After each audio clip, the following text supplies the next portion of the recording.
Bienvenidos, queridos hermanos, a este su programa de estudios bíblicos Siloé. Mi nombre es Fran Morera y con Jorge Garzón en los controles vamos a continuar hoy nuestro estudio de Job. Pero como siempre nos ponemos en la presencia del Señor y oramos en nombre del Padre, del Hijo, del Espíritu Santo. Amén. Amado Señor, danos el don del Espíritu Santo para poder interpretar las Escrituras. Que venga sobre cada uno de nosotros, sobre mí, sobre los que producen este programa, sobre aquellos que lo van a ver a través de los tiempos y ahora, para que nos abra el corazón para poder explicar y para poder entender la santa palabra de Dios y así poder construir su reino. Todo esto lo pedimos en nombre de Jesús, el Señor. Amén. Continuamos con el estudio del profeta Job, libro sapiensal, en mi opinión. Hoy vamos a ver el tercero de los discursos de los tres amigos de Job, que el Señor nos libre de gente semejante a nosotros. En este caso es de Zofar, que Zofar es mucho más duro, insultante, es el peor que los otros dos amigos. Zofar es lo que representa a un legalista. ¿Qué cosa es un legalista? Un legalista es alguien que piensa que él tiene la licencia de Dios para aplicar lo que es su palabra. Y la aplica sin misericordia y sin sentido común. Ese es lo que es un legalismo. Hemos dicho en todo este programa de que nosotros tenemos una visión de Dios semejante a la nuestra, en el sentido de que pensamos que Él razona exactamente igual que lo hacemos nosotros. No nos damos cuenta que nosotros tratamos de hacer eso para tener alguna imagen de quién es Dios, pero Dios nos está haciendo tanto que nosotros no podemos entender las entrañas de Dios. Dice San Pablo que solamente el Espíritu Santo lo hace. Y yo siempre les he dicho que una de las características de Dios que nos habla de él es el sentido común. El Señor es el Dios del sentido común. Y Él nos deja una ley y nos deja definitivamente a Moisés, le dio la ley, el Señor nos dio el sermón del monte. Pero yo tengo que tratar de aplicar la ley de Dios y lo que el Señor nos dejó sin faltar, sin caer en la herejía, sin inventar nada nuevo, porque en Dios no hay nada nuevo que inventar. Pero lo tengo que hacer primero con sentido común, con el sentido común. Segundo, tengo que hacerlo desde la misericordia.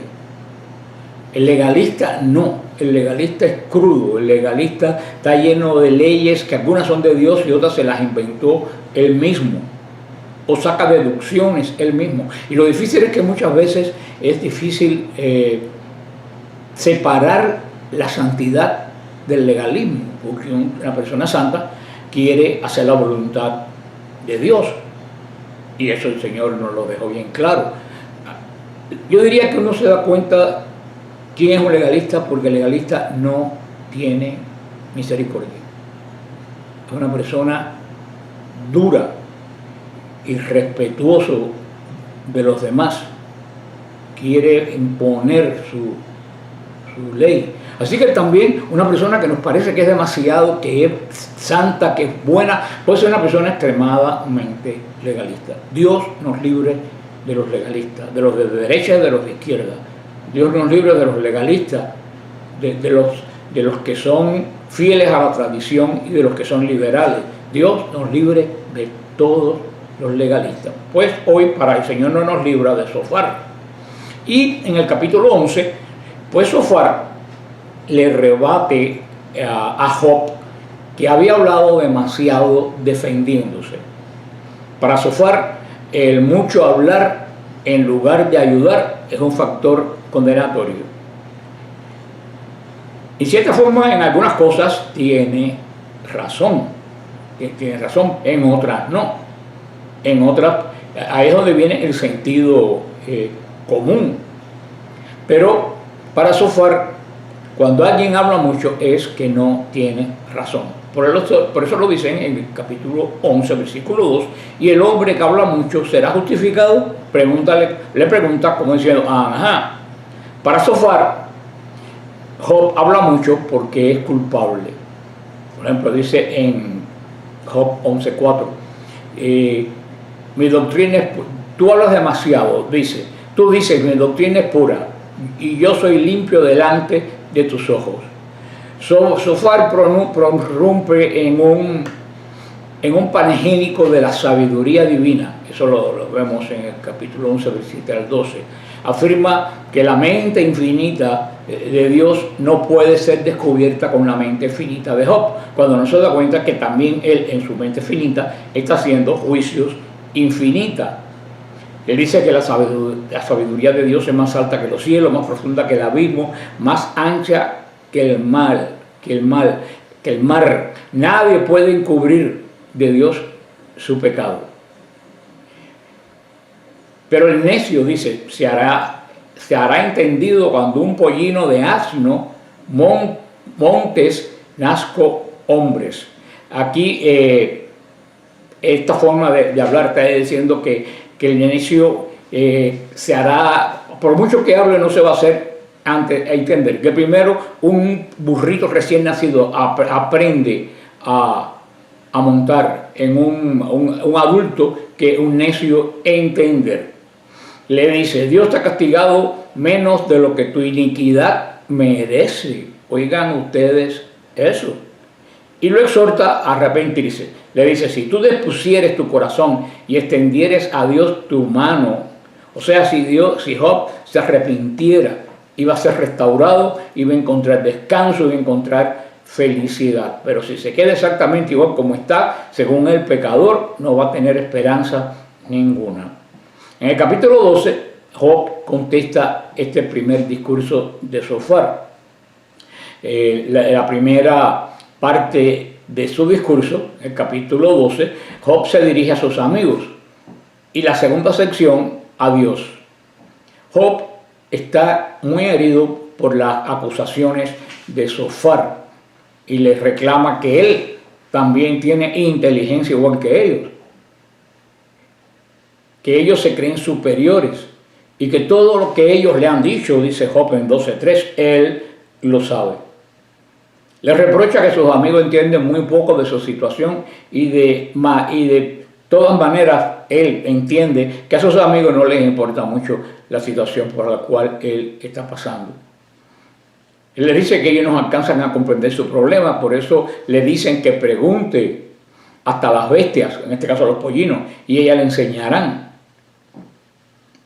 Les dice, por sobre todo vemos en Job 12, del 7 al 9, ¿qué cosas de todas estas no entienden? Que la mano de Dios te hizo, que la mano de Dios está en todo ser viviente y el hálito de todo el género humano, que en Él está toda la sabiduría y el poder y puede romper todas las cadenas, lleva despojado a los príncipes y trastorna a los poderosos. Job dice, Dios es soberano. Pero en esta angustia que está pasando Job, también piensa que Dios puede ser un poco caprichoso.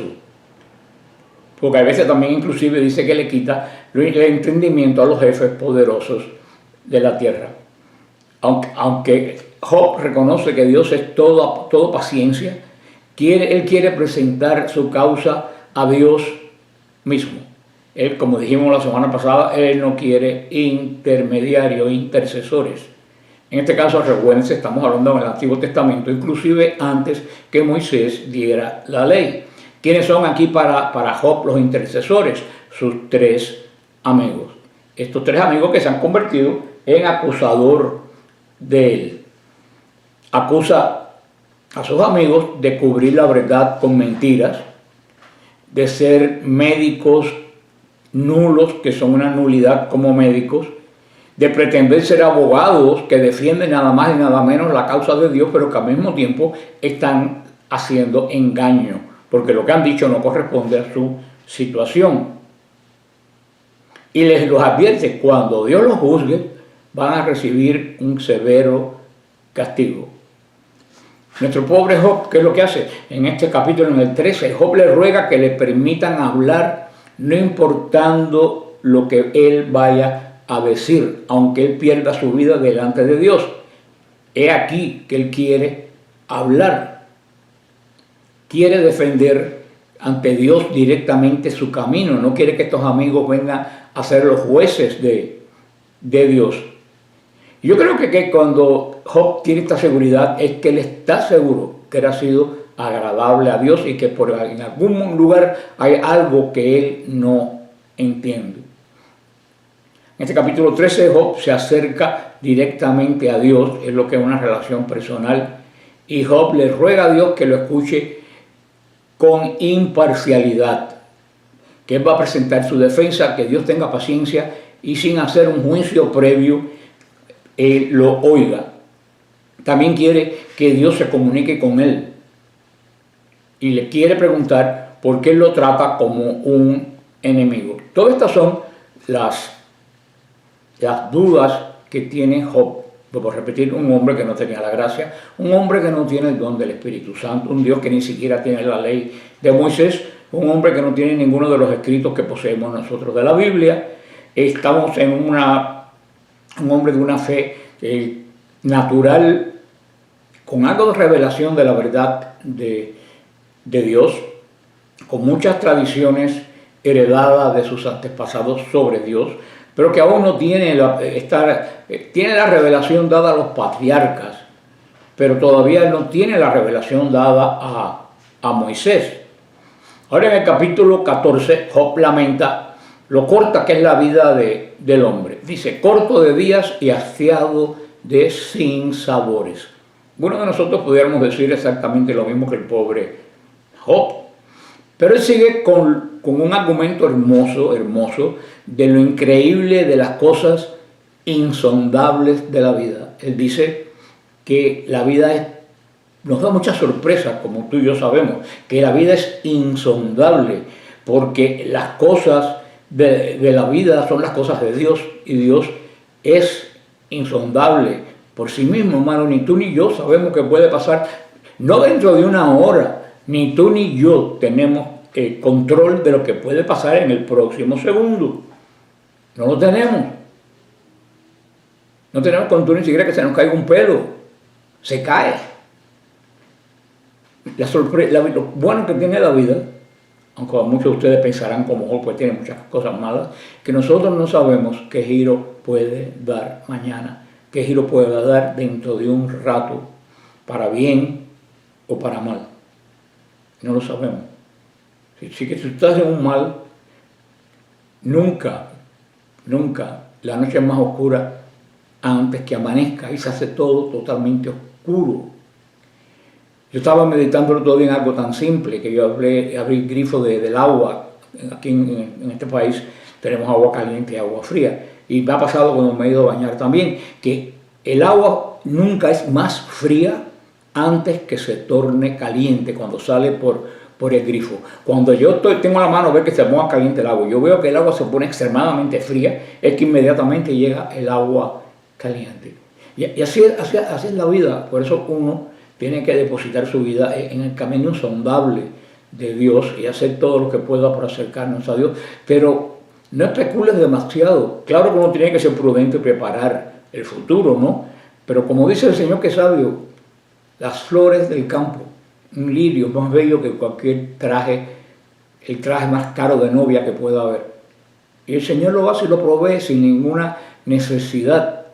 Todas las cosas tienen su ritmo, tienen su día. El Señor lo dice bien claro en el Evangelio, es lástima que el pobre Job no lo tuviera. Y para mí esa es una de las frases que a mí se me ha quedado grabada de la palabra de Dios, que dice, a cada día le basta su afán.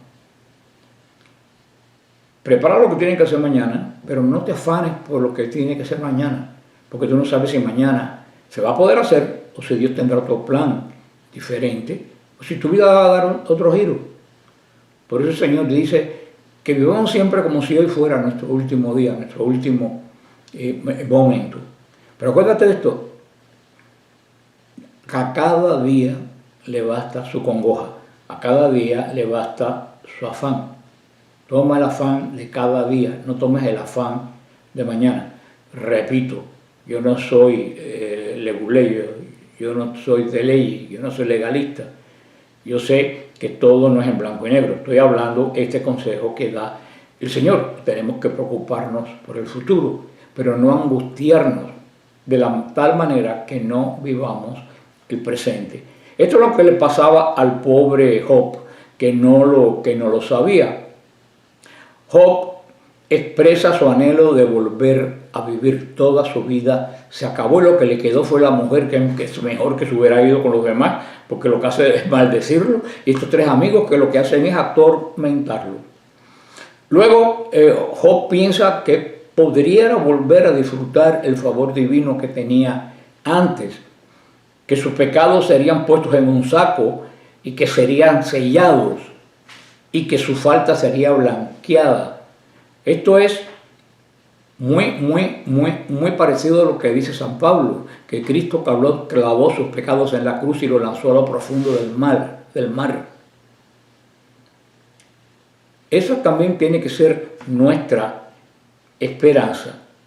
Para eso, inclusive en la Iglesia Católica tenemos la bendición que Dios nos dejó apostólicamente de la confesión.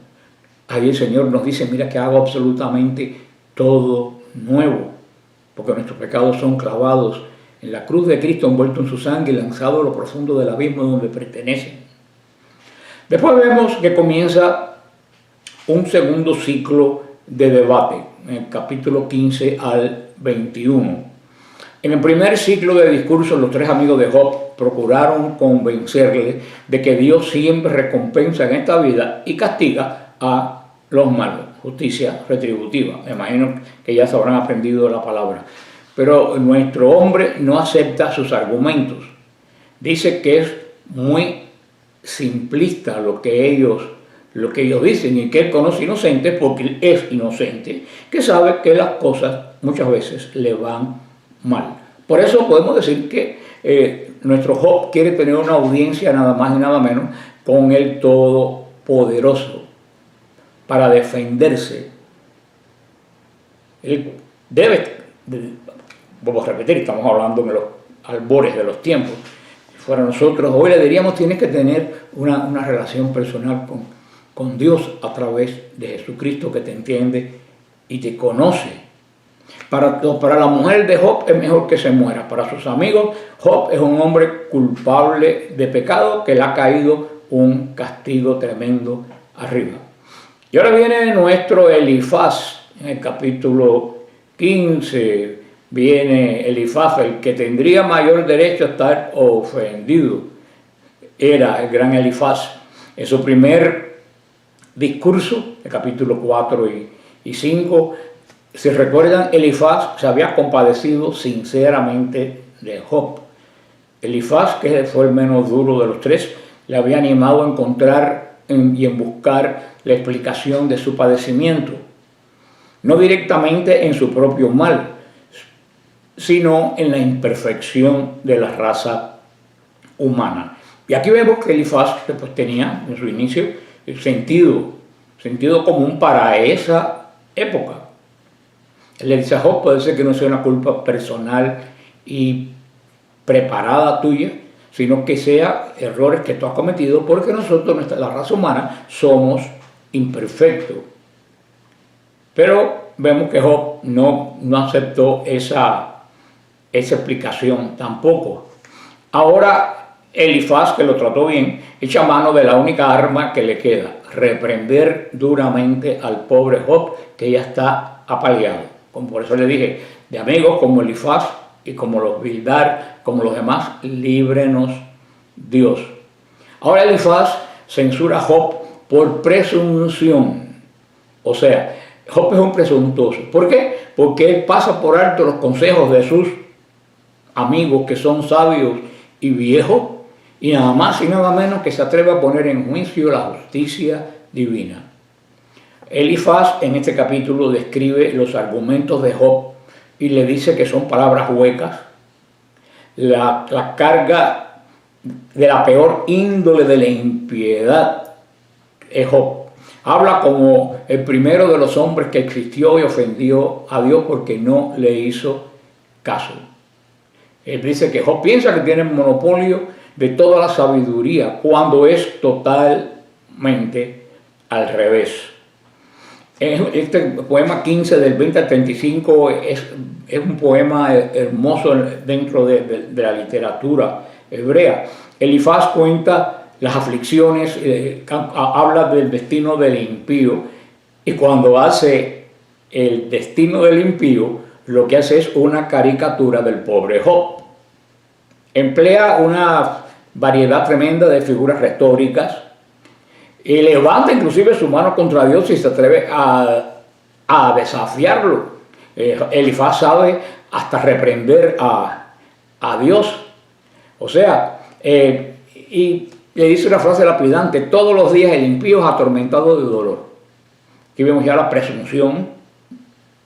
Si algún amigo tenía a Job, era Elifaz, y con los discursos de él, al no hacerle caso al amigo, entre comillas, perdió el único amigo que le quedaba. Vemos en el capítulo 16 al 17, recuérdense que yo les tengo como tarea que ustedes lo lean, y lo mediten. Esto es solamente para animarte a leerlo y entenderlo, pero es muy importante que lo leas como meditación, hazte un programa para poderlo leer. Job está harto, como estaría yo también y todos ustedes, que tenemos tan poca paciencia, de los discursos de tales amigos. Y Job vuelve a rechazar sus argumentos. Y le dice en el 16:2, muchas veces he oído cosas como estas: consoladores molestos sois todos vosotros.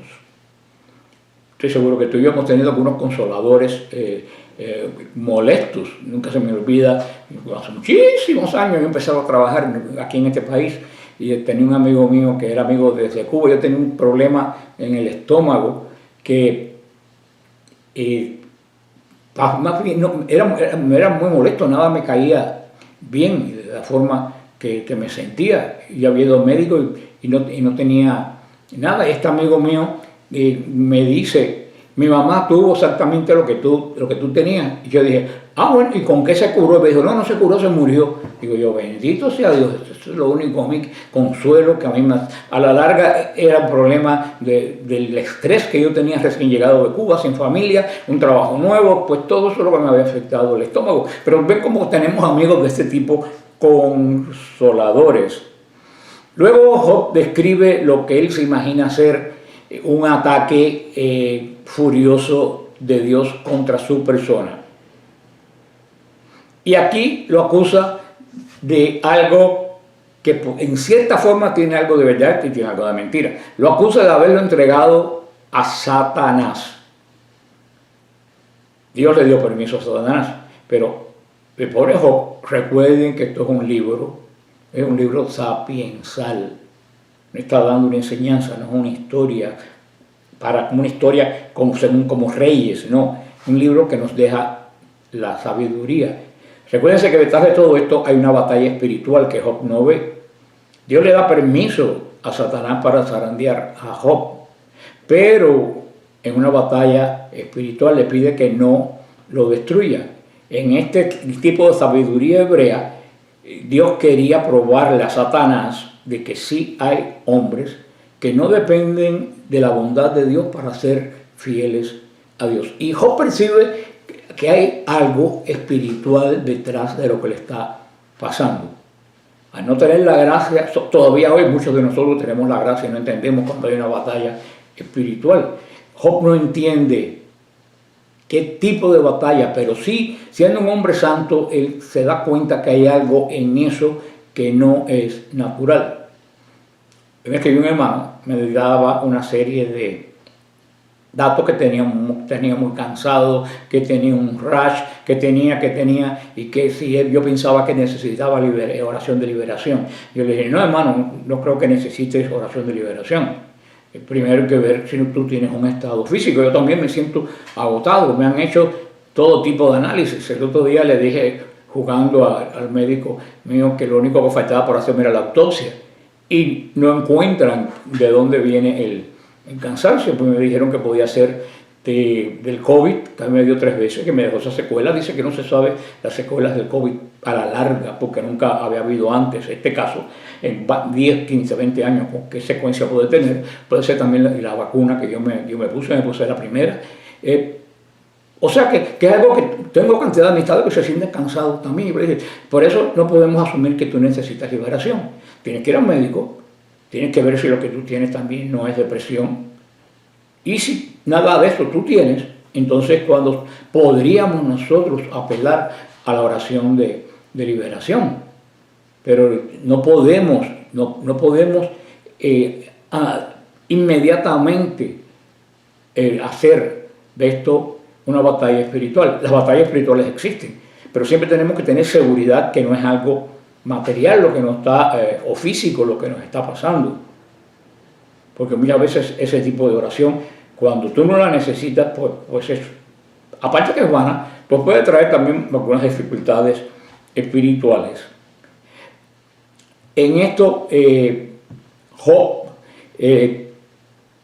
como les dije, siente que él ha sido hecho pedazos. Job se refiere al ataque despiadado de los que debían haberlo ayudado a entender esto. Lo que podemos decir cuando tú vas a buscar discernimiento con alguna persona. Pero en medio de amargura, Job vislumbra que tiene un defensor celestial. Eso es algo que todos tenemos dentro. Y dice en el 16, de 19 a 21, alguien debe de haber en el cielo que declara en mi favor, que interprete ante Dios mis pensamientos. Job sabe, vislumbra que Dios mismo va a mandarnos un intercesor entre nosotros y Él. En este momento el intercesor puede haber sido, o será un ángel que no es Dios, por supuesto, pero que es una criatura celestial que puede interceder, no mediar, pero sí interceder, así como la criatura mala intercedió delante del Señor para molestar a Job, tener un defensor. Nosotros tenemos abogado para el Señor, gracias a Dios.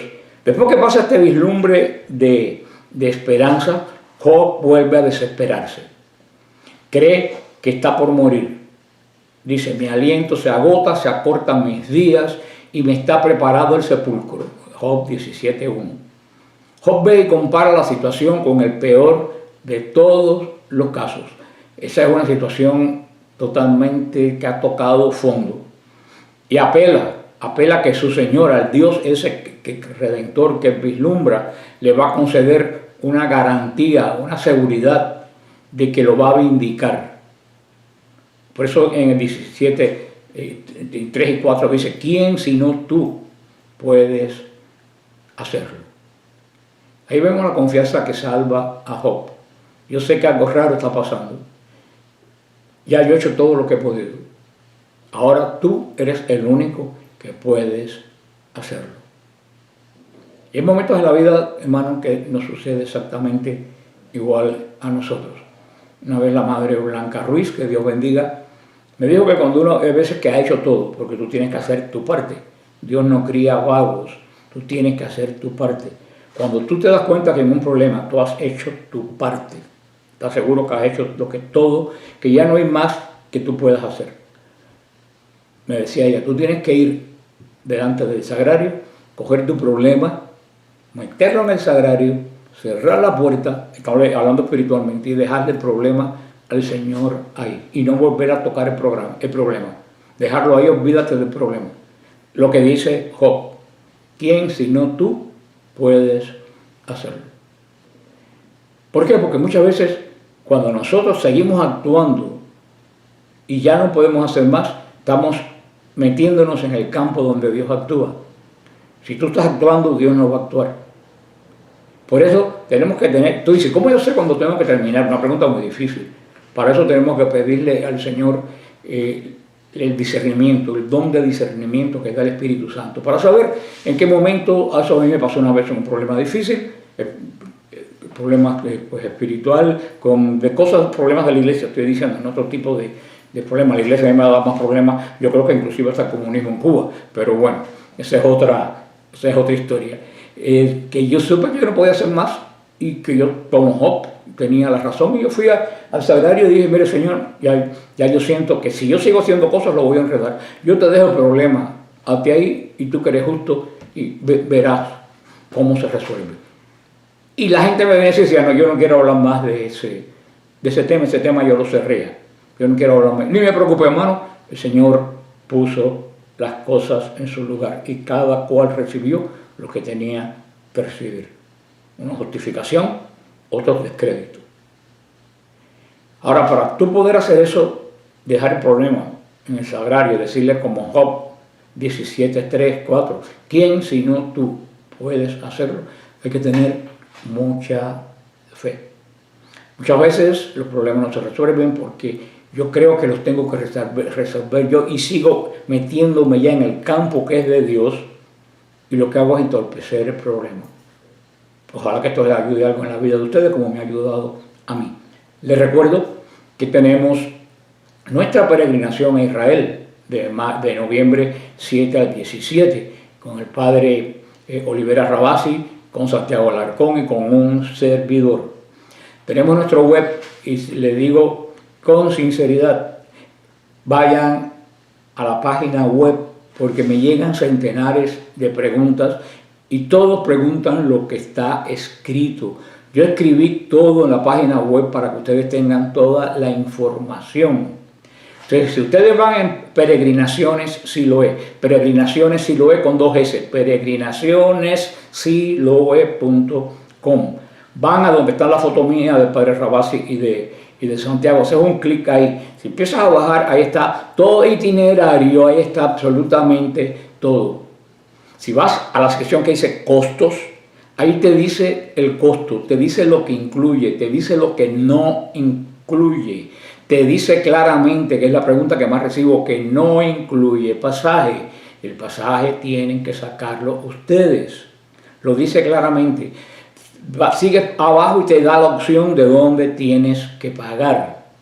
Si vas a preguntas frecuentes, la sección que dice preguntas frecuentes, y vas a ver todas las preguntas mayoritariamente contestadas que tienes que preguntar en el consulado de Israel, que en tu país qué disposiciones tiene con ellos, si tienes que tener visa, si no tienes que tener. Ahí está escrito todo, mis queridos hermanos. Solamente tienen que entrar apologéticasiloe.com, el viaje de noviembre 7. Como siempre, solamente me quiero decirles que se mantengan en la roca. Aquí está la promesa, la real promesa de que las puertas del infierno no prevalecerán. Que el Señor les bendiga y les guarde. Amén.